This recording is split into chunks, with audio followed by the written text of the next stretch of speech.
Punya Toyota Fortuner atau Mitsubishi Pajero tetapi masih ngerasa kurang besar, kurang mewah, kurang mahal. Mungkin mobil ini jauh lebih cocok buat kalian. Ini adalah Toyota Land Cruiser LC250 Prado 2020.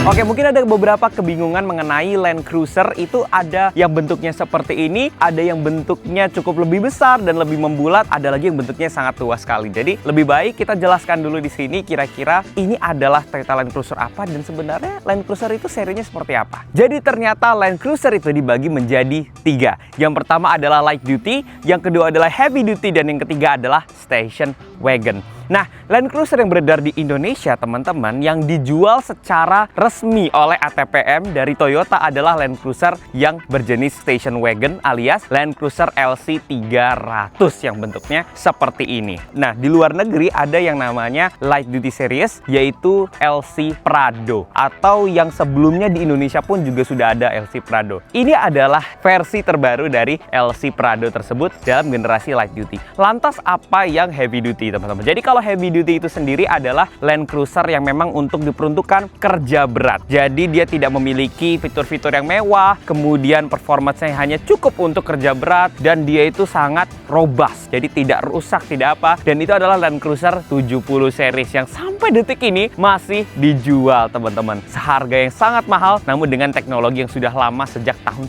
1980-an. Nah, ini adalah LC250. Ceritanya cukup unik. LC Prado ini dinilai oleh chief di Toyota itu sudah terlalu mewah. Kalau kita kilas balik dari LC Prado yang sebelumnya ada di Indonesia, mereka itu bentuknya sudah mulai membundar, kemudian sudah mulai mewah. Dan meskipun tidak sebesar LC yang di atasnya, yang 200 ataupun 300, tapi Prado sudah lama-lama juga makin membesar, seperti perut saya.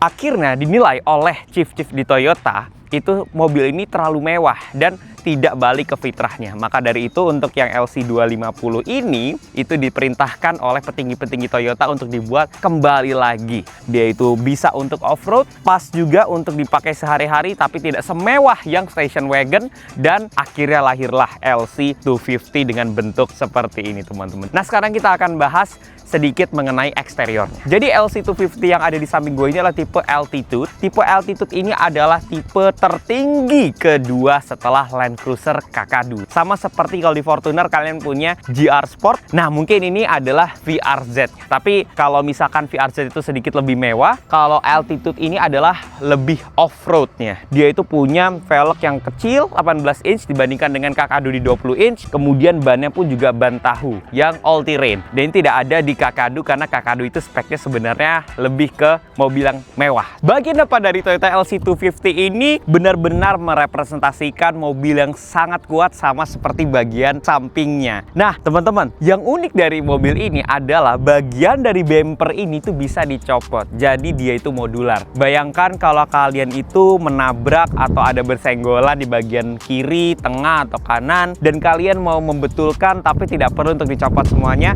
mobil ini bisa dicopot masing-masing bagiannya. Jadi bisa dicopot kemudian di repair. Perks yang menurut gue sangat oke sekali untuk diaplikasikan ke mobil-mobil off-road lainnya. Ya, itu praktis lah jadinya. Kemudian di bagian grillnya ada beberapa Land Cruiser LC250 yang Kakadu itu juga pakai logo Toyota yang bundar. Tapi kalau ini logo Toyota dengan tulisan. Jujur, gue pribadi lebih suka dengan tulisan Toyota seperti ini karena menjadi lebih kuat, kokoh lah image-nya seperti Toyota Land Cruiser yang zaman dulu. Untuk lampunya, mungkin dari beberapa teman ada yang bingung, Bang, untuk lampu LC250 itu kok ada yang bundar, ada yang sipit ya? Nah, itu ternyata adalah sebuah option, teman-teman. Jadi bukan berarti yang Kakadu itu bundar atau Altitude itu sipit atau kebalikannya, enggak. Setiap trim itu punya option antara lampu yang mengotak sipit seperti ini atau lampu yang bundar, dan itu bisa diaplikasikan ke semua trim, dan juga lampu tersebut itu interchangeable atau bisa diganti-ganti. Jadi kalau kalian bosen ya, kemudian mau ganti, misalkan bosen sipit, pengen yang agak below, itu bisa diganti semuanya dengan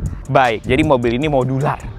Bisa kita coba-coba. Toyota Land Cruiser yang LC250 di samping gue ini memang punya warna yang cukup unik teman-teman. Ini adalah warna smoky blue. Jadi dia itu campuran antara warna biru dengan sedikit warna abu, tidak terlalu kebiruan, tidak terlalu keabuan. Dan hasilnya menjadi seperti ini. Ini menurut gue adalah warna yang cukup unik, dan warna-warna dari LC250 ini kadang mengingatkan kita kepada Land Cruiser yang ada di zaman dahulu kala. Ada warna sand grey seperti ini, kemudian ada warna biru seperti ini, dan memang ini warna yang cukup unik ya, karena memang rata-rata mobil-mobil seperti ini di Indonesia mereka beli dengan warna hitam atau putih. Nah, kemudian warna yang biru tadi itu atasnya di sini two tone warna putih lagi, jadi memang warnanya ini lucu dan unik. Terus di bagian atas ini ada roof rail, dan kalian bisa melihat ya, bagian tengah dari mobil ini jauh lebih mengotak dibandingkan dengan LC Prado yang sebelumnya yang sudah mulai membulat. Tapi jujur, gue sebagai orang biasa, car enthusiast, sangat menyukai bentuk kotak ini karena menjadi apa ya, pembeda. Jadi kalau misalkan kita mau beli yang agak membulat, kita bisa beli LC 300, tapi yang ini jauh lebih rugged, jauh lebih robust, dan ini keren sekali. Kemudian di bagian samping di sini seperti halnya Land Cruiser, ada over fender plastiknya untuk melindungi Land Cruiser ini kalau misalkan kita sedang berada di off-road. Dan kemudian di sini juga ada pijakan kaki yang juga sangat kokoh.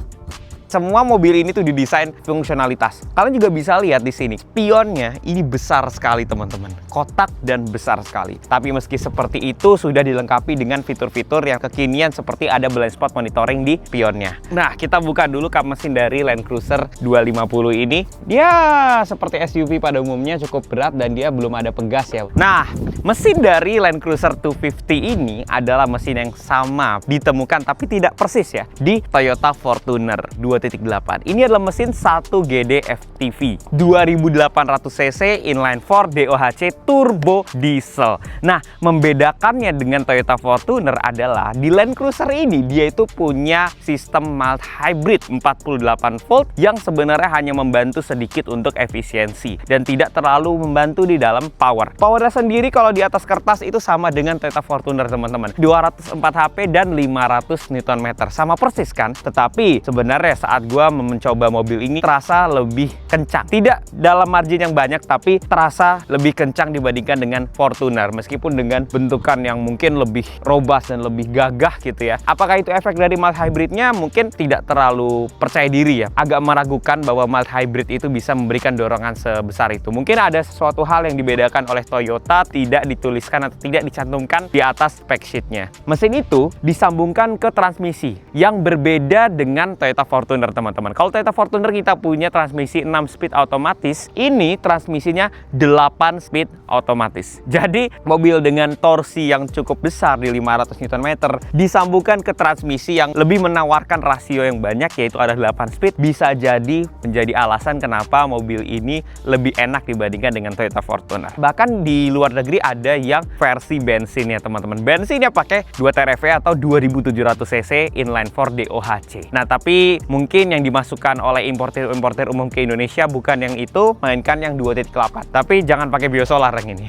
Jadi inti dari mesin Land Cruiser ini bukan kenceng-kencengan, tapi torsi yang cukup dan reliability yang sangat tinggi khas mobil diesel teman-teman. Mesin 1 GD FTV dan transmisi 8 speed automatic itu menyalurkan tenaga ke 4 roda atau 4 wheel drive. Tapi mobil ini tidak bisa digunakan dalam mode rear wheel drive saja karena memang dia itu full time 4 wheel drive. Nah, sekarang kita bahas mengenai kaki-kakinya teman-teman. Ini seperti yang sudah gue singgung tadi, velg yang 18 inch berbeda dengan Land Cruiser Kakadu, tapi dia memiliki ban all terrain yang lebih off-road, yang tahu ya, dibandingkan dengan Kakadu yang mungkin bannya itu lebih soft untuk penggunaan di dalam kota. Bannya sendiri ini menggunakan Toyo Tires dengan spek 265/70 ring 18 dan di dalamnya ada disc brake serta PCD-nya adalah 6x139. Nah, yang menarik teman-teman, di bagian kaki-kaki ini itu punya anti-roll bar atau sway bar yang bisa di-disconnect. Keunggulannya adalah mobil ini bisa melakukan artikulasi yang lebih fleksibel tanpa adanya sway bar yang terkoneksi navigasi, dan itu dilakukan dengan satu sentuhan tombol di dalam interior secara elektronik. Dan 4-wheel drive tersebut dia punya center lock differential dan rear lock differential. Jadi kalau center lock differential ini kalian bisa mengunci speed yang sama antara axle depan dan axle belakang. Kalau misalkan rear untuk mengunci antara kanan atau kiri di axle belakang. Mobil ini juga punya crawling mode, dan itu adalah fitur-fitur yang sangat penting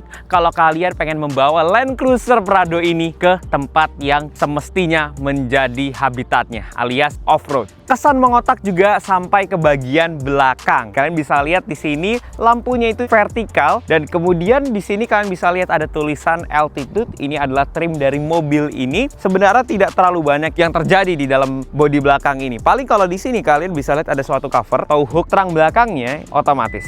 Ini tapi bukan fitur yang mengagetkan ya, karena Toyota Fortuner pun juga seperti ini. Nah, di sini kalau misalkan kalian lihat ada subwoofer atau speaker lengkap sampai ke belakang. Sebenarnya kalau kita ngomongin lebarnya, dia sama seperti SUV-SUV yang memang beredar di bawah ini harganya ya, seperti Fortuner, Pajero. Tapi yang paling terlihat adalah mobil ini jauh lebih dalam. Dan versi Altitude dari Land Cruiser 250 ini, dia itu memang hanya 5 seater teman-teman. Jadi emang belakangnya dikhususkan untuk storage. Bahkan di bawah sini ada storage juga, tapi ini storage tersembunyi. Dan di sini ada colokan. Dan karena mobil ini adalah mobil market Australia, maka colokannya pun juga colokan yang ada di Australia. Ada satu hal yang sebenarnya lupa gue jelaskan kepada kalian teman-teman. Kalau misalkan Land Cruiser ini, bisa lagi kita buka kacanya saja dengan klik tombol yang ini. Nah, tinggal kita tarik.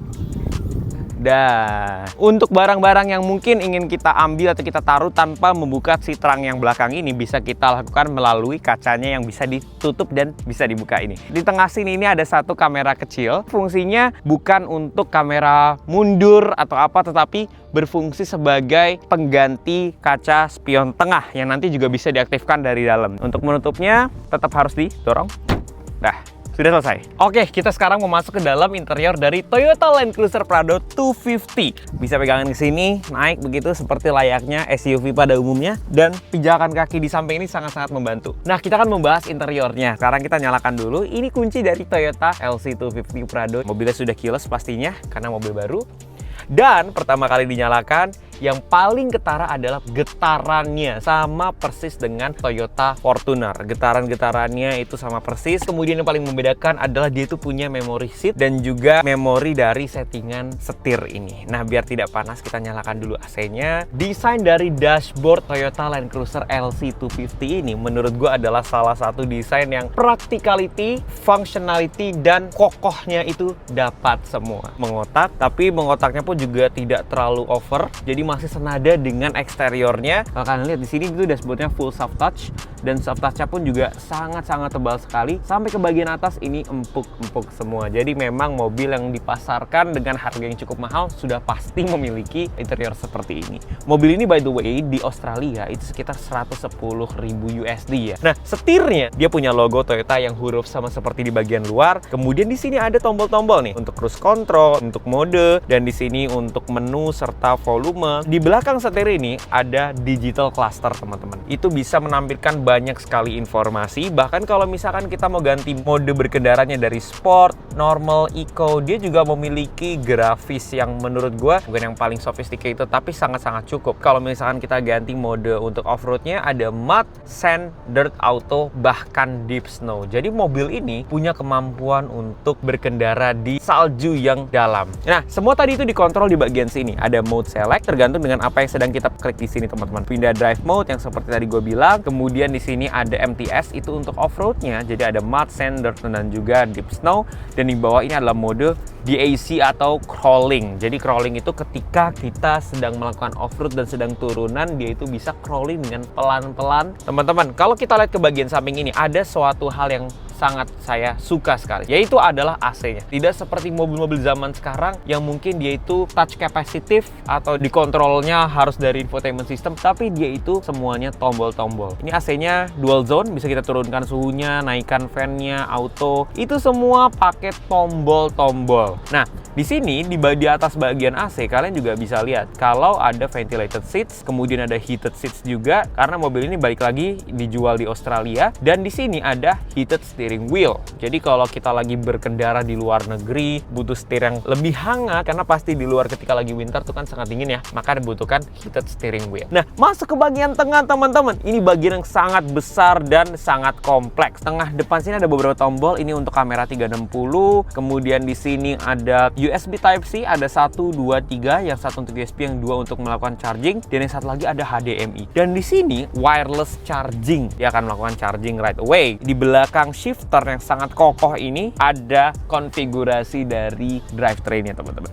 Jadi kita sekarang berada di mode 4-wheel drive yang high, yang mungkin kita akan gunakan sehari-hari untuk menyetir mobil ini. Tapi kalau misalkan kita mau menuju tempat yang lebih challenging, kita bisa gunakan tuas ini untuk mengubahnya ke 4 low. Ini akan mengaktifkan rasio yang low dan akan membuat torsi mesin itu terduplikasi teman-teman. Nah, di sini juga ada tombol. Ini untuk lock center differentialnya, dan di sini juga ada lock rear differentialnya. Yang tadi juga gua bicarakan sway bar yang bisa di disconnect secara elektronik, dan itu bisa dikontrol di bagian sini teman-teman, di tombol sini, dan artikulasi suspensi itu akan bisa jauh lebih main kanan kirinya. Dan di belakang sini ada penyimpanan. Ini adalah kulkas atau cool box. Jadi kita bisa menyimpan minuman di sini, dan ini dingin sekali. Nah, sekarang kita membahas infotainment system 12 inci yang berada di tengah ini teman-teman. Infotainment system ini itu canggih sekali juga tidak, sewajarnya saja. Mobil kita bisa melihat climate-nya, kemudian ada trip information, off-road information.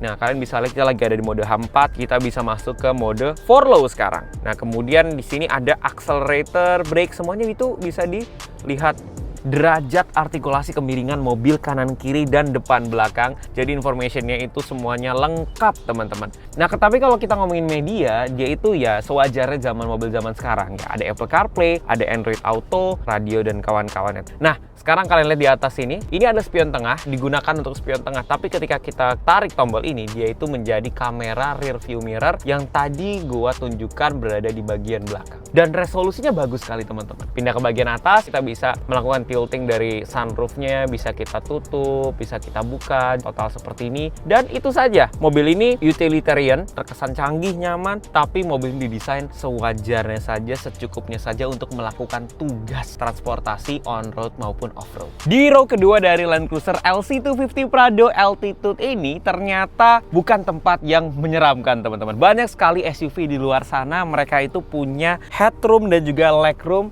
yang menyeramkan, tapi tidak untuk mobil ini. Dan ini jauh lebih nyaman dibandingkan dengan SUV leather frame yang kita punya di Indonesia. Tapi meskipun seperti itu, mobil ini bukan mobil yang mewah yang berlebihan di bagian row kedua seperti SUV dari Mercedes-Benz atau BMW begitu ya. Tapi di tengah sini at least dia punya tulisan Land Cruiser biar menunjukkan kalau kita sedang berada di dalam Land Cruiser ya. Kemudian ada pengaturan AC untuk bagian belakang. Di bawahnya ada colokan-colokan termasuk dengan 2 port USB Type-C, dan di bagian tengah sini kita bisa lihat ada armrest. Juga bukan sesuatu yang spesial, mungkin sudah kita punya di mobil-mobil lain. Dan di sini juga ada speaker dari JBL. Dan seperti Toyota Kijang Innova, AC-nya berada di sini teman-teman.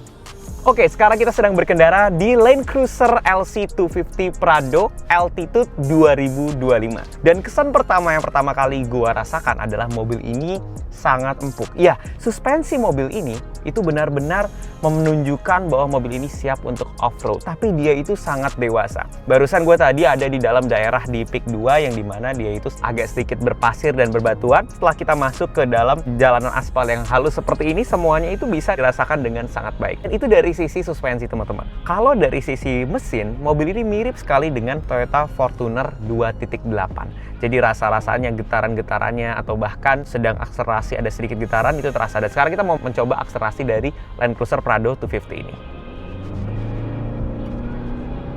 Wah. Nah, benar-benar terasa mirip sekali dengan Fortuner 2.8. Karena emang mesinnya mirip ya, teman-teman.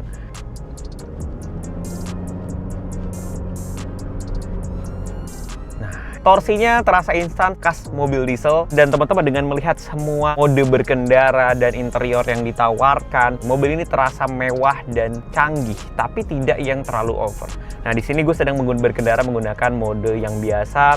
Ini bisa diganti ke sport, normal maupun eco.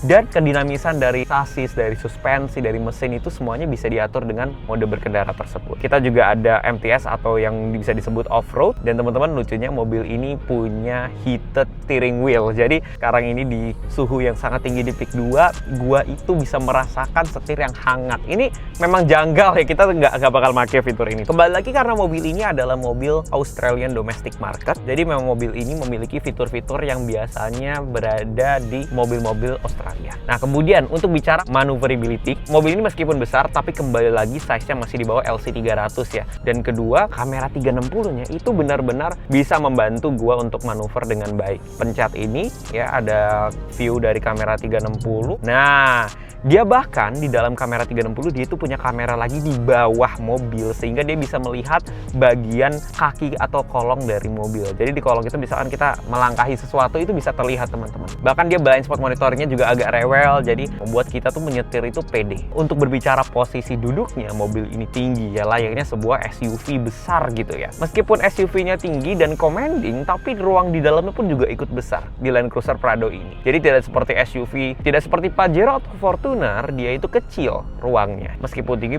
terasa tinggi sendiri gitu ya. Ini tinggi dan dia itu luas. Dan kalau kalian bisa lihat di sini juga bahkan ada center console yang juga lebar. Jadi jarak kita dengan penumpang itu juga lumayan jauh.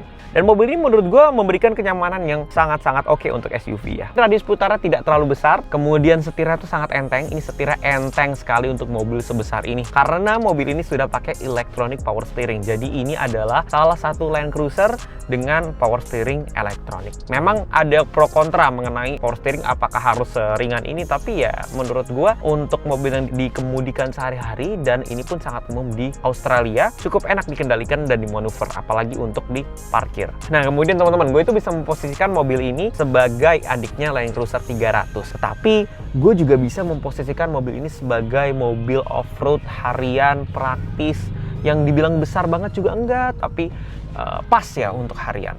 Oke, ini adalah pengalaman menyetir yang sangat luar biasa. Dan fun fact teman-teman, mobil ini tidak bisa dimatikan AC-nya kecuali cool box-nya kita matikan. Dan cool box-nya ini sedingin sekali nih tuh. Ini seperti kulkas teman-teman. Wah, itu dia pengalaman yang sangat luar biasa untuk mencoba Toyota Land Cruiser LC250 ini. Menurut gua ini adalah salah satu mobil yang sangat baik. Namun sayangnya karena mobil ini masuk dari importir umum, harganya itu memang sama atau ya 11-12 dengan LC300. Mungkin kalau dimasukkan oleh Toyota Indonesia, ini mobil akan jauh lebih kompetitif karena gue yakin banyak orang yang akan suka dengan format dan size yang ditawarkan oleh LC250 Prado Altitude ini. Gue mau berterima kasih kepada Garage House dan Focus Motor Peak 2 karena sudah memberikan kesempatan yang sangat luar biasa untuk mencoba Toyota Land Cruiser LC250 Prado Altitude ini. Itu saja, jangan lupa untuk follow gue di Instagram dan juga di TikTok di @rafitahumam, dan subscribe channel ini biar kalian bisa menonton lebih banyak video ulasan mengenai mobil-mobil yang unik seperti ini. Itu saja, Rafitahumam signing out. Terima kasih.